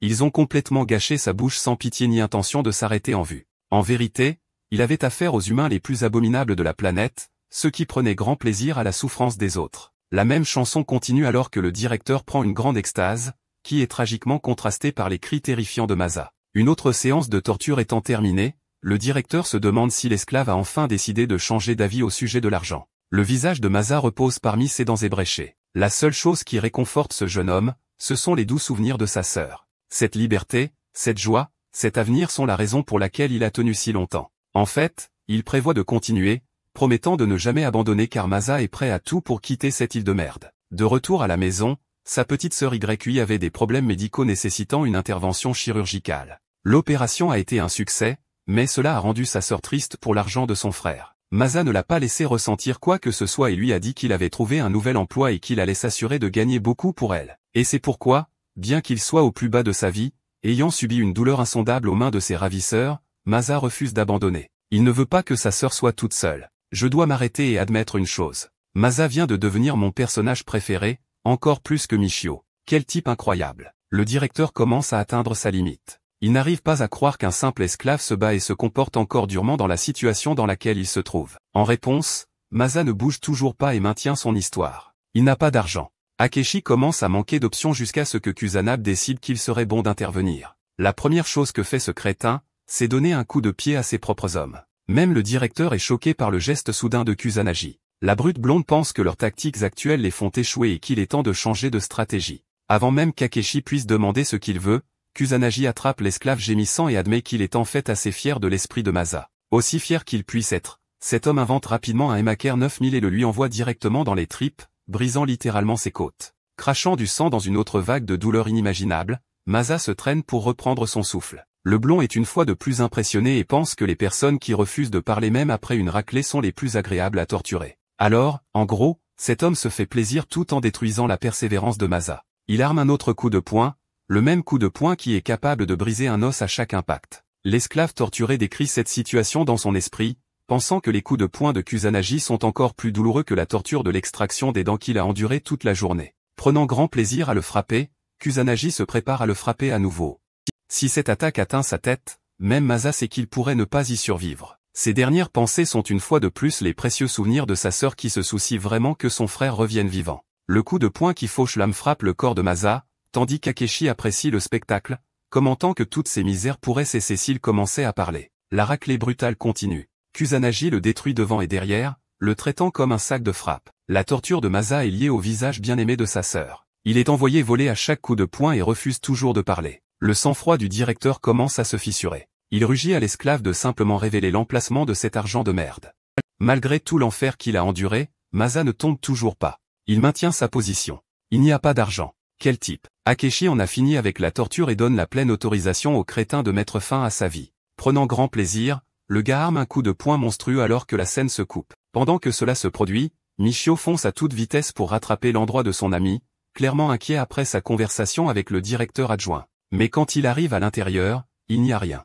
Rien, sauf un homme pitoyable couvert de sang et de bleu partout, un homme qui peut à peine respirer mais qui parvient toujours à prononcer le nom de Michio. Michio est consterné de voir son ami dans un tel état et le maintient en place. Grâce à son expérience militaire, il comprend parfaitement l'état épouvantable dans lequel se trouve Masa. Ce gamin a fracturé la plupart de ses côtes inférieures, et même sa respiration est à un rythme alarmant. Ce sont de mauvaises nouvelles, surtout quand il y a une chance qu'une côte perce l'un de ses poumons. Quant à son visage, Masa semble avoir des fractures nasales et orbitales partout, sans parler des fractures du crâne également. Il y a des coups de couteau douloureux à l'intérieur de ses gencives et clairement aucune dent à trouver. Je pense que les espoirs de Michio pour la vie de son ami s'estompent lentement, tout comme les miens quand je vois Masa dans un tel état. Un pouls faible associé à des blessures aussi traumatisantes, cela ne mène qu'à une seule question dans l'esprit de notre garçon. Il meurt d'envie de savoir quel genre d'humain continue à torturer quelqu'un dans un tel état. Malgré son état, Masa enchaîne un tas de phrases et est désolé de ne pas avoir suivi les conseils de Michio. En fin de compte, ils en voulaient vraiment à son argent. Mais même après toute cette torture, il n'a pas craqué. Il l'a protégé de sa vie. Toute cette détermination compte à peine plus parce que l'argent est inutile à Masa dans l'état où il se trouve. Il prend donc la noble décision de confier jusqu'au dernier centime à son ami, Michio. Mais en raison des convictions personnelles de Michio, il n'aime pas avoir des faveurs à rendre. En fait, il espère que son ami se rétablira et veut que Masa l'utilise pour s'aider lui-même. Cependant, il semble que l'esprit de Masa ait déjà accepté la dure réalité. Il ne va pas survivre. Il meurt dans les bras de son ami. Et s'il ne remet pas le montant à la personne en qui il a le plus confiance, tout cela ne servira à rien. Alors Masa révèle l'endroit où l'argent est stocké. L'endroit est juste devant. C'est un arbre marqué, et juste à côté, l'argent est enterré en dessous. Masa comprend parfaitement qu'il travaille jour et nuit pour acquérir ce montant. Le fait qu'il le confie à Michio signifie beaucoup. La seule chose qu'il demande en retour est que Michio retrouve sa sœur une fois qu'il aura quitté l'île. La mention d'une sœur surprend notre garçon. Même dans la mort, Masa ne peut s'empêcher de se réjouir des souvenirs qu'il a partagés avec elle, de la façon dont elle a coupé sa jupe préférée juste pour offrir à son frère un cadeau pour avoir travaillé si dur. J'ai du mal à imaginer qui que ce soit sourire après la torture que Masa a subie, mais il lui arrive quand même de ressentir du bonheur, sachant que Michio la trouvera et l'aidera. Cependant, notre garçon ne se sent pas certain de ses chances et pense que c'est une promesse bien au-dessus de lui. Masa succombe à la peur et lui crie de le nier, le suppliant de prendre soin de Yonjo, sa seule et unique chère sœur. Et quand il la rencontrera enfin, Masa veut que Michio lui transmette un message selon lequel son frère aîné ne l'a jamais oublié, même dans ses derniers instants. En disant ces mots, le corps de Masa s'affaisse, son esprit se brise et il part se reposer éternellement. Je ne connais ce personnage secondaire que depuis quelques chapitres, et mon respect pour lui est au plus haut. Aimez cette vidéo si vous ressentez la même chose. Michio est chargé d'assurer un adieu convenable à son cher ami. Il ferme les yeux et embrasse l'instant avec courage et silence. Dans chaque larme que Masa a versée, un souvenir de sa sœur est resté. Une belle fin. Dehors, Michio emmène le corps de son ami pour un enterrement convenable tandis que quelqu'un observe la scène de près. Arrivant au même arbre dont Masa a parlé, Michio commence rapidement à creuser l'endroit. Après un certain temps, il découvre une boîte à l'intérieur. Il la sort et la découvre, révélant les économies durement gagnées de son ami. Michio se tourne vers le corps de Masa et lui assure qu'il a sécurisé le montant. Vous vous souvenez du tissu que sa sœur lui a donné? Il est attaché autour de son bras gauche. Michio défait rapidement le nœud et décide de garder cela comme un dernier jeton pour se souvenir de son ami. Ils l'attachent ensemble autour de son visage, l'utilisant comme un masque et remercie son ami de l'avoir aidé. Juste au moment où nous pensions tous que la merde allait se calmer, Akechi et ses voyous arrivent de nulle part. Ils sont surpris que Masa ait enduré la torture jusqu'à sa mort, perdant sa vie ainsi que son argent parce que maintenant ils l'ont localisé. Aux yeux du directeur psychopathe, c'est une fin appropriée pour un tas d'ordures qui se nourrit du fond.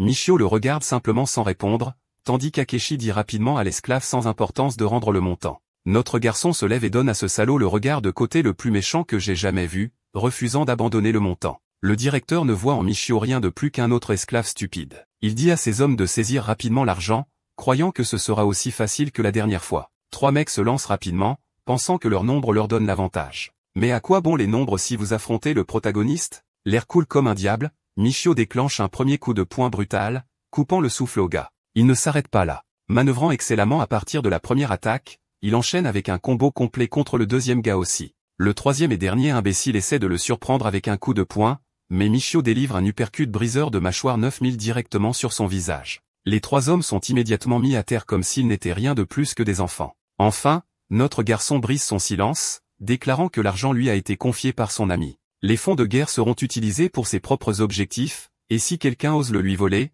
il s'assurera de les anéantir. Le directeur pense que ces hommes sont inutiles et décide d'apporter une arme à un combat à main nue. Cet homme pense que la réponse à tous les problèmes est un Glock. Et, oui, je sais qu'il ne tient pas un Glock dans cette scène, mais vous voyez ce que je veux dire. Michio est alarmé par la vue de l'arme. Aussi rapide qu'il soit, il ne peut pas contrer une balle. Mais grâce à l'ego de la brute blonde, Kusanagi intervient, estimant qu'il ne vaut pas la peine d'utiliser une balle. On dirait qu'il donne de bons conseils au directeur alors qu'en réalité, tout ce que cet homme veut, c'est terminer leur combat de la première fois. Ce type veut en découdre à chaque occasion. Envoyez l'adresse de ce type à Goku. Michio ne se sent pas intimidé, tandis que le directeur ordonne à Kusanagi de terminer rapidement. Les 2 combattants se mettent en position de combat. Je vais être d'une évidence flagrante et dire que notre garçon est clairement surpassé en termes de taille et de force ici. Kusanagi le sait et se précipite comme un prédateur verrouillant sa cible. Le combat commence avec Michio bloquant et déviant ses coups, subissant des dégâts minimes. De ce petit échange, il a acquis une connaissance du style de combat de Kusanagi. Il a les compétences d'un boxeur professionnel, et il prend même le temps de complimenter le jeu de jambes impressionnant de notre garçon. En même temps, Kusanagi croit qu'on ne peut esquiver que pendant un certain temps. Mais ce qu'il ne sait pas, c'est que Michio a l'ultra instinct pour spammer l'esquive infinie parce qu'il fait exactement cela et connecte un puissant coup de poing contre le foie du type. Au début, il semble que l'attaque ait causé des dégâts importants, mais cette histoire dépeint parfaitement le concept de taille et de force parce que le blond ici ne ressent rien, même après l'attaque. Un coup au foie n'est pas une blague, et pourtant Kusanagi est là à agir comme si ça l'avait à peine chatouillé, prouvant que Michio va sérieusement devoir améliorer son jeu pour le vaincre. En réponse, Kusanagi assène un solide coup de poing, et son attaque envoie littéralement notre garçon voler en arrière. C'est un coup si brutal qu'il faut une seconde à Michio pour maintenir sa position ensuite. En ajoutant le commentaire d'Akishi, il pense qu'un chat ne peut esquiver que contre un tigre. Malgré les insultes, Michio retourne sur le ring et offre un barrage de coups de poing pour abattre Kusanagi. Ses coups de poing et sa vitesse impressionnante suffisent à étonner le directeur, mais encore une fois, ce niveau de force ne suffira pas à vaincre un adversaire monstrueux comme Kusanagi.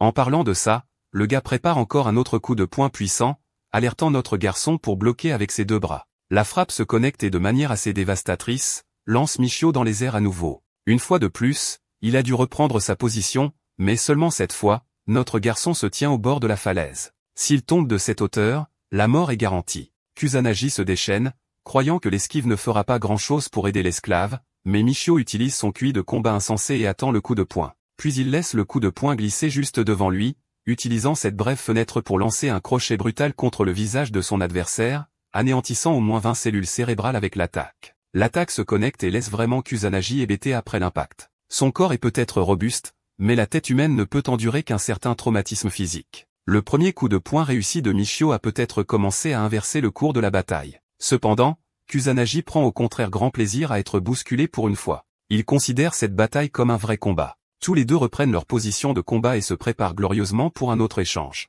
Le blond remarque la position de contre de son adversaire, et cette fois, il y est préparé. Alors quand il lance un coup de poing, il l'arrête en fait juste devant le visage de Michio. Ceci est en fait appelé une feinte, et Kusanagi l'utilise excellemment à son avantage pour préparer sa véritable attaque, un coup de pied. Du point de vue du directeur, notre garçon observe attentivement les mouvements de Kusanagi, le considérant comme votre boxeur moyen. Mais voici le truc. Cette brute blonde sait aussi donner des coups de pied entre ses attaques, ce qui complique son style de combat. En l'espace de quelques secondes, l'intuition de Michio se déclenche alors qu'il change rapidement de position pour bloquer le coup de pied destructeur visant sa tête. Sa défense réussit étourdit Kusanagi pendant une bonne minute et le laisse surpris pour une ouverture. Notre garçon le plaque au sol en utilisant cette opportunité, s'emparant du sol. Voir Kusanagi dépassé et maîtrisé comme ça a stupéfié l'âme même du directeur. Même la brute elle-même est à court de mots. C'est comme si Michio avait lu son intention de créer une feinte et d'utiliser un coup de pied depuis le début. Alors qu'il manie un type 2 fois plus grand que lui, Michio explique qu'il pouvait lire la subtile différence dans sa position du bas du corps, lui indiquant que son adversaire a l'habitude de donner des coups de pied également. Et avec cette pépite d'explication, Michio lui donne des coups de coude sur le visage, laissant une douleur cuisante sur le visage de Kusanagi. Ce type est pratiquement fini alors que Michio prépare encore un autre coup de coude pour mettre fin au combat. Mais d'une manière ou d'une autre, Kusanagi parvient à remettre les chances de son côté. Il réussit à saisir le coup de notre garçon, le laissant extrêmement vulnérable dans une telle position. Le crétin blond pense que c'est dommage parce que Michio était vraiment proche de gagner le combat, mais il a rapidement oublié une chose. Ce n'est pas un combat d'arts martiaux où ils doivent suivre des règles. Disant cela, il claque notre garçon au sol et commence à l'étrangler. Kusanagi rugit que cette bataille est une bagarre en bonne et due forme où tout est permis. Michio a du mal à respirer et n'a vraiment pas beaucoup d'options ici. Quant au directeur, Akechi embrasse le divertissement. Il n'a jamais vu Kusanagi se déchaîner contre qui que ce soit comme ça auparavant. Même si de nombreux esclaves se sont rebellés dans le passé, cela n'a jamais tourné à leur avantage. Certains d'entre eux étaient même compétents en arts martiaux, mais à la fin,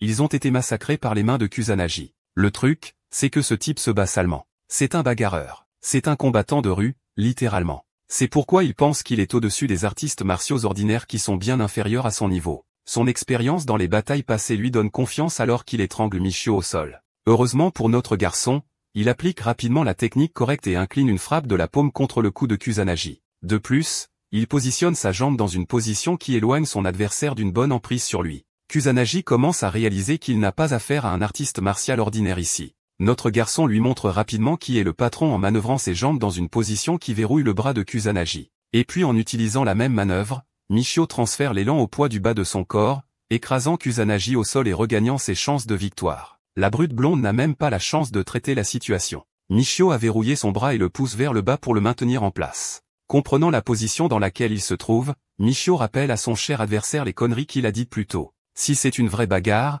alors tout est permis. N'est-ce pas? Pour démontrer son point de vue, notre garçon brise le putain de bras de Kusanagi, lui envoyant une rivière de douleur rugissante. Perdre un bras fait de lui la petite pute de Michio. Notre garçon monte sur lui et souligne que même si c'est une bagarre aux yeux de Kusanagi, pour lui, ce combat est encore moins que cela. C'est juste une tuerie d'un homme, l'homme le plus dangereux que l'armée d'Aldomir ait jamais recruté dans son unité spéciale, George Tsai. Il avait un record pour avoir une capacité de combat inégalée, donc ces combats pouvaient difficilement être appelés une bagarre. Kusanagi ne sait rien de tout cela. Il est juste intrigué par ce qu'un simple esclave a à offrir. Appliquant une sale tactique, il utilise ses doigts et vise directement les yeux de Michio. Répondant à une sale tactique avec une sale tentative de la sienne, Michio écrase sa tête contre la force des doigts, les brisant immédiatement et donnant à Kusanagi une autre expérience douloureuse. Le truc avec Michio, c'est que dans sa vie passée, tout ce qu'il a jamais connu, c'est une bataille entre la vie et la mort en tant que soldat. C'est une machine à tuer qui n'a aucune retenue. En fait, même maintenant, il tente une poussée complète de son coude visant à écraser la tête de Kusanagi. Heureusement pour Kusanagi, il a pu l'éviter à temps, mais le même putain de coude n'avait aucune forme d'hésitation derrière lui. Il a même laissé une empreinte dans le sol, faisant se demander au bagarreur à qui diable il a affaire. Tout homme ordinaire aurait hésité avant de prendre une vie. Mais Michio, un simple esclave, semble ne montrer aucun signe d'hésitation. C'est comme un mardi normal pour lui. Il s'en fiche même ou ne montre aucune émotion. Il est littéralement John Wick à ce sujet et pense que c'est juste une autre tuerie. La réalisation frappe enfin Kusanagi. Il a affaire à quelqu'un qui ne s'arrêtera que lorsqu'il tuera sa cible. Pathétiquement, le bagarreur essaie de bloquer avec ses bras cassés, mais il a laissé une ouverture que Michio a facilement exploitée, visant un point de pression dans son cou, ajoutant à sa douleur atroce. Maintenant, la situation s'est complètement inversée. C'est Michio qui le maintient au sol et étrangle son adversaire, et Kusanagi réalise rapidement qu'il a fait une grave erreur en comprenant ce type. À ses yeux, il ne fait aucun doute que Michio est une véritable machine à tuer. C'est la dernière chose à laquelle il pense avant que notre garçon ne lui démolisse le visage d'un brutal coup de poing, l'assommant complètement. Parlons un instant du style de combat de notre garçon. George Tsai, ou plutôt Michio, se spécialise dans un style d'arts martiaux efficace appelé Krav Maga. La plupart des forces spéciales l'utilisent dans différents pays, et il est souvent considéré comme l'art martial le plus puissant au monde pour les combats rapprochés. Au fait, assommer quelqu'un ne suffit pas à notre garçon. Il ramasse une pierre épaisse par terre et vise à fracasser le crâne de Kusanagi avec. Fixant son regard pour lui fracasser la tête en morceaux, Michio n'hésite pas à abattre la pierre de toutes ses forces. Juste au moment où il est sur le point de connecter la pierre avec la tête de Kusanagi, les mots de Kyo commencent à revenir dans son esprit. Le garçon qui a supplié une impitoyable machine à tuer de ne pas devenir un meurtrier, se souvenant de ce moment, amène Michio à reconsidérer ses actions. Il jette la pierre à l'eau. Le combat est terminé, Kusanagi est hors service. Du moins, c'est ce que vous croyez, car ce crétin obstiné se relève une minute plus tard pour recommencer. Le mec a perdu, genre, la moitié de ses dents, et il est toujours là à brailler qu'il apprécie le combat. Le type veut se battre à mort, et Michio réalise rapidement que le deuxième round va commencer. Mais avant que l'un ou l'autre ne puisse faire quoi que ce soit, notre garçon entend Akishi charger son arme derrière lui. En entendant cela, il esquive rapidement avant que le coup ne soit tiré, lui permettant d'éviter la ligne de mire. Malheureusement pour Kusanagi, le mec a fini par prendre la balle gratuitement. Avoir esquivé la rencontre met notre garçon en difficulté car il se dirige droit vers la mer. Alors qu'il doit s'inquiéter de tomber, Kusanagi est là en train de traiter la blessure par balle dans sa poitrine. Au fait, Michio a réussi à attraper le bord de la falaise pour survivre tandis que le directeur est frustré d'avoir raté son unique coup pour abattre l'esclave. En même temps, il ne se sent même pas coupable d'avoir tiré sur Kusanagi par accident. À ses yeux, le mec n'est qu'un loser qui n'a pas pu achever un seul esclave. Le brute blonde le maudit pour sa soudaine trahison, mais ce directeur psychotique pense qu'il est tout à fait normal d'abattre ses serviteurs quand ils ne lui sont plus d'aucune utilité. Dans un dernier acte de rébellion, Kusanagi charge en avant. Oui. Le mec charge sur le type qui tient une arme pointée sur lui. Akeshi prend grand plaisir à lui tirer dessus à plusieurs reprises.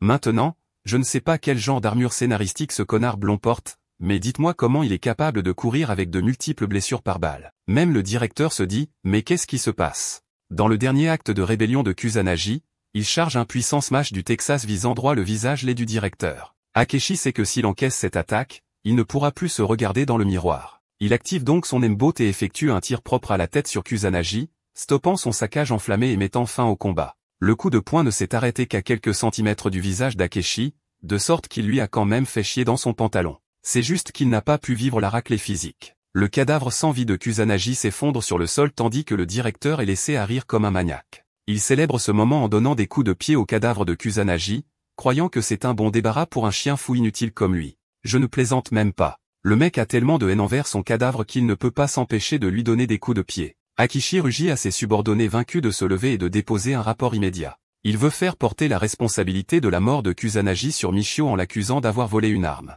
Finalement, il reporte son attention sur l'homme responsable. Michio le fixe du regard à distance, évaluant ses options. Le directeur l'applaudit pour être arrivé si loin avec son incroyable prouesse au combat. Mais en même temps, le sinistre directeur rappelle à Michio qu'un seul homme ne peut pas gagner une guerre, peu importe ses efforts. Au final, ce sont les armes et la stratégie qui gagnent tout.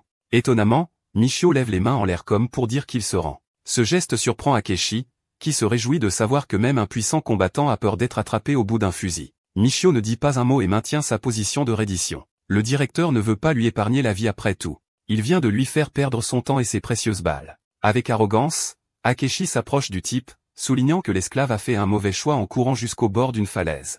Michio brise enfin son silence, déclarant qu'il a en fait le bon choix. Le directeur entend un son soudain, se demandant d'où il vient. Vous vous souvenez des drones Embo de tout à l'heure? Ouais. Ils viennent d'être activés grâce à la tentative de Michio de descendre la falaise. Le directeur réalise exactement ce qui va se passer. Je pense que nous le savons tous. Avant qu'aucun des hommes du directeur ne puisse comprendre la situation, ils ont été immédiatement abattus. Un type tombe au sol, laissant Akishi réaliser qu'il est sur le point de se faire secouer le monde par le drone. Leurs visages désespérés sont un spectacle à voir, surtout devant une machine qui se fout de ce que vous êtes quand elle a verrouillé ses cibles. Deux des autres hommes commencent à courir dans la direction opposée, pensant que ce sera suffisant pour leur sauver la vie. Mais le drone capte leur mouvement et se verrouille en mode poursuite. Maintenant, il ne s'arrêtera pas tant qu'il n'aura pas atteint son objectif unique, l'élimination de la cible. Prenons les pensées de Michio pendant un instant. Il se souvient que le poursuivant fou est connu pour traquer tout ce qui bouge et éliminer sans hésitation. La même chose se produit lorsque les deux hommes sont abattus de manière satisfaisante. Le directeur, qui a toujours une arme pointée sur la tête de Michio, tremble pratiquement à vue. Notre garçon comprend que ce bâtard, Akechi, n'a pas encore bougé un seul muscle. C'est parce qu'il connaît les drones, plus précisément, le modèle de drone Mad Pursué. Cela les met tous les deux dans une impasse. Si l'un d'eux essaie de fuir, le drone les anéantira. Le drone revient inspecter la zone pendant que le directeur entre dans ses pensées. Il n'a aucune idée de la façon dont un simple esclave a pu attirer le drone jusqu'ici. Les esclaves ordinaires de l'île ne connaissaient même pas l'existence du drone. Même alors, Akechi est maudit par tout le reste. Tout ce qui l'intéresse maintenant, c'est de tuer l'esclave devant lui qui s'est avéré être bien plus dangereux qu'il ne l'avait jamais pensé. Avant qu'il n'appuie sur la gâchette, Michio recommence à parler, soulignant la connaissance du drone par le directeur. Il rappelle également avec bonheur au directeur que s'il finit par appuyer sur la gâchette, ce n'est pas seulement Michio qui va mourir, mais plutôt le drone s'assurera qu'Akechi finira lui-même avec une douzaine de trous. Le directeur est alarmé par ces mots, mais il pense que notre garçon bluffe. Aussi intelligente que soit la technologie de détection, il pense qu'elle n'est pas assez intelligente pour suivre un mouvement de gâchette. En entendant cela, Michio change d'approche et encourage le directeur à essayer de lui tirer dessus alors. Il trouvera facilement la réponse si c'est vraiment un bluff ou non. Akechi est à bout de souffle, tandis que notre garçon continue de l'insulter en face, le traitant de lâche qui ne peut rien faire d'autre que lancer des insultes aux autres. En fait, il a tellement instillé la peur au directeur qu'Akechi ne bouge même pas la bouche sans son intention. Cela le met en colère au plus profond de lui qu'un esclave se joue de lui. Akechi veut tuer le tas d'ordures devant lui pour avoir même osé dire de tels mots. Comme il apparaît en ce moment, il considère que s'il appuie sur la gâchette, le drone ne sera pas en mesure de tracer quelques centimètres de mouvement. En même temps, la peur persistante que le drone réagisse dans cette petite fenêtre plane sur son esprit. Il ne veut pas prendre de risques quand il s'agit de sa vie. Fait intéressant, Michio bluffait en effet parce qu'il ne sait pas avec certitude si le drone est capable de détecter des traces de mouvement aussi faibles que le fait d'appuyer sur une gâchette. Mais avec cela, il s'est donné le temps d'attendre le moment. Le drone planera un peu plus longtemps, et quand il pensera que son travail est terminé, il retournera à sa position de départ. Dans cette petite fenêtre, notre garçon a l'intention de se lancer à toute vitesse pour abattre le directeur, lui fracasser la tête et prendre le contrôle de la situation. Une bataille de patience a commencé. Le drone plane au-dessus de leurs deux vies, tandis qu'Akechi tremble devant ses chances, ne sachant pas quelle décision il devrait prendre. De façon inattendue, une forte rafale de vent souffle de la forêt jusqu'à l'endroit où ils se tiennent tous les deux. La rafale de vent est capable de déséquilibrer le drone, permettant au directeur de trouver son unique occasion d'appuyer sur la gâchette. Le bâtard ouvre rapidement le feu contre l'esclave. Et non, ce n'est pas l'une de ces histoires où le protagoniste peut esquiver les balles à bout portant. Mais grâce à la visée de Stormtrooper d'Akechi, il n'a fait qu'égratigner l'épaule de notre garçon. Au fait, Comme Michio a réagi aux balles, le drone détecte rapidement son mouvement et le verrouille comme cible. C'est une mauvaise nouvelle, et notre garçon le sait. Il s'élance sans réfléchir. Le drone déverse une pluie de balles sur lui. Les balles manquent complètement leur cible car Michio choisit de sauter de la falaise. Voici le problème, cependant. Le gars ne peut pas esquiver en plein air, et à cause de cela, il se fait tirer dans la cuisse, ce qui est un spectacle divertissant pour le directeur. La scène finale semble être une défaite. Le corps de notre garçon tombe de la falaise. Il n'a aucune défense et il a été touché 2 fois d'un coup. Alors qu'il tombe, Michio effectue une dernière manœuvre et réoriente son corps en plein air, lui permettant de faire un atterrissage dans la mer avec ses 2 pieds. Michio est peut-être tombé dans l'eau, mais ce foutu drone ne s'arrête pas là non plus, il veut du sang et commence à tirer dans la mer. Les balles ne parviennent heureusement pas à atteindre leur cible, mais cela ne change rien au fait que notre garçon est terriblement blessé. Profitant de cette chance de s'échapper, il manœuvre plus profondément dans l'eau, ce qui fait croire au drone qu'il a achevé l'exécution de sa cible. En prononçant ces mots, le drone retourne à sa position initiale où Akishi attend avec une arme à la main. Il n'est pas assez stupide pour se battre avec le drone, alors il va vérifier la falaise et se rend compte que l'esclave a trouvé la mort. La vue de la victoire l'amuse alors qu'il se délecte de sa propre gloire. Le gars est là à rire comme s'il avait vu un sketch de Trevor Wallace ou Matt Rife. De retour à notre garçon, Michio sort de l'eau, réalisant que le drone est parti ainsi que le directeur. Avec ses menaces immédiates éliminées, la menace de ses blessures les remplace. Il a une mauvaise jambe qui saigne dans l'eau. Réalisant que la balle est toujours à l'intérieur de sa jambe, il utilise rapidement le tissu de son masque pour arrêter le saignement. La prochaine étape est de faire soigner la blessure rapidement. Alors qu'il saigne tout en nageant du mieux qu'il peut, il s'approche de la falaise. Mais soudain, il entend quelque chose. Un putain de mégalodon est là pour prendre la vie de cet homme. Le requin géant est sur le point de le massacrer en 2, mais heureusement, il est capable d'éviter sa mort. La réalisation le frappe. Tu te souviens du sang? Il a attiré le requin jusqu'ici. Dans ce bref instant, Michio a compris le vrai danger dans lequel il se trouvait. Il ne faisait pas face à n'importe quel requin. Il faisait face au prédateur suprême de l'océan. La raison pour laquelle le film Les Dents de la Mer existe même, le grand requin blanc. Une bête avec une construction dynamique faite pour tuer et voyager à des vitesses incroyables. Le même requin dont la force de morsure dépasse de loin une force de pression d'1 tonne, et cette même créature est là pour essayer de manger notre personnage principal. Michio évite de devenir le dîner du requin avec une autre esquive, bien que je ne sois pas sûr de pourquoi il s'est donné la peine de glacer à la vitesse s'il peut l'éviter si facilement. Bien qu'il ait évité la morsure, la queue du requin parvient toujours à le fouetter avec une force incroyable, ce qui lui fait perdre son souffle dans l'eau. Non seulement cela, mais le requin ajuste rapidement sa trajectoire pour une seconde chance de frapper. Michio remonte pour reprendre son souffle,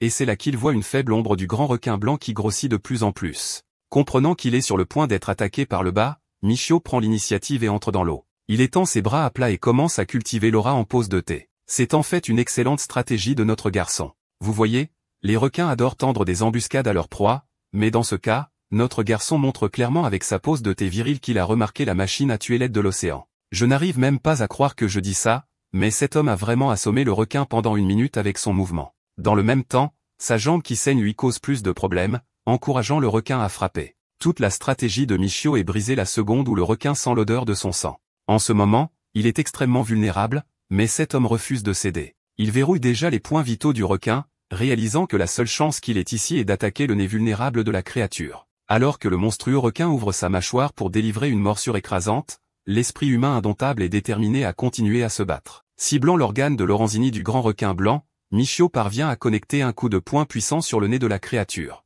Pendant un moment, il pense vraiment que sa stratégie a fonctionné. Mais, malheureusement, cela lui explose à la gueule alors que le requin plaque son corps avec une force écrasante. Michio est repoussé hors de l'eau, réalisant qu'il est complètement dépassé en ce qui concerne la différence entre leur physique. Le gars se bat contre un grand requin blanc sans aucune arme tout en étant blessé. C'est comme s'il vivait la vie à la difficulté Elden Ring. Quoi qu'il en soit, Michio reprend son souffle à nouveau, inquiet comme l'enfer que le requin pourrait encore rôder pour l'attaquer. Et, ouais, il est sur le point de faire juste ça, cette fois profitant de l'angle mort de Michio. Le requin géant ouvre sa gueule pour le dévorer, tandis que l'humain blessé parvient à peine à éviter la morsure. C'est au moins la bonne nouvelle. Mais voici la mauvaise nouvelle. Sa chemise s'est coincée dans sa mâchoire, le forçant à se faire traîner avec lui. Le monstrueux requin le tire jusqu'au fond, tandis que Michio admet que même le sommet de la force humaine n'est rien comparé à la puissance d'un prédateur aquatique. Même si notre garçon s'est bien battu, il succombe au désespoir alors que son corps est malmené dans les profondeurs de la mer. D'accord, c'est la fin de l'histoire. Merci d'avoir regardé. À la prochaine.